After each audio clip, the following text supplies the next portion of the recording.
this time I thought it would be pretty good to point out that this ear is the one that's going to give you the problems. The left ear is a biatch.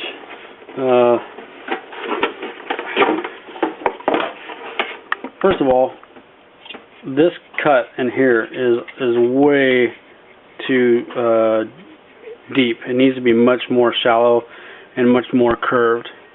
That's not the way the mold is. And on the back, because the ear is going forward,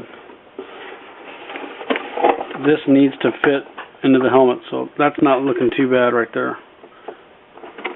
But we've got to get this ear to go forward. So to do that, I got to take a ton of real estate out here, and I got to cut it right in here a little bit. So I'm going to do that, and I'll be right back.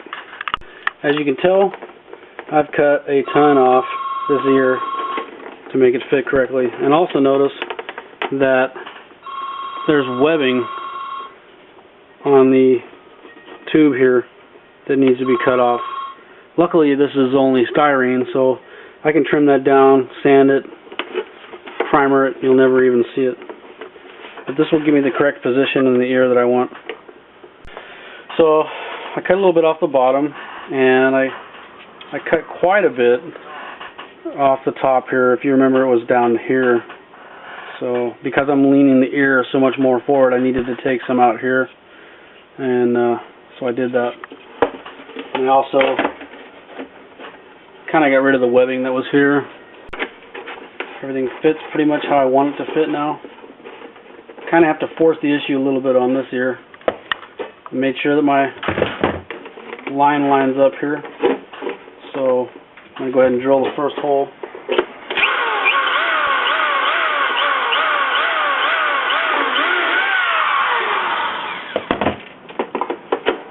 Get a screw in there. I need to get a bigger memory card for my camera.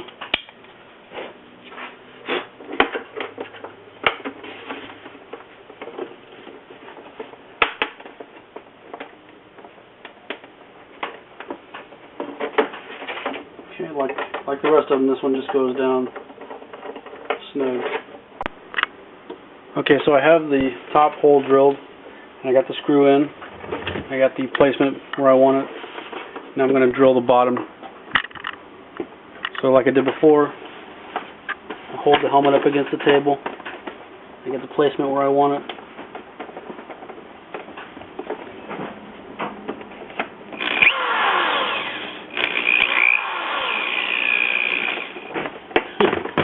I'm always so paranoid about drilling into my finger because I've done it so many times.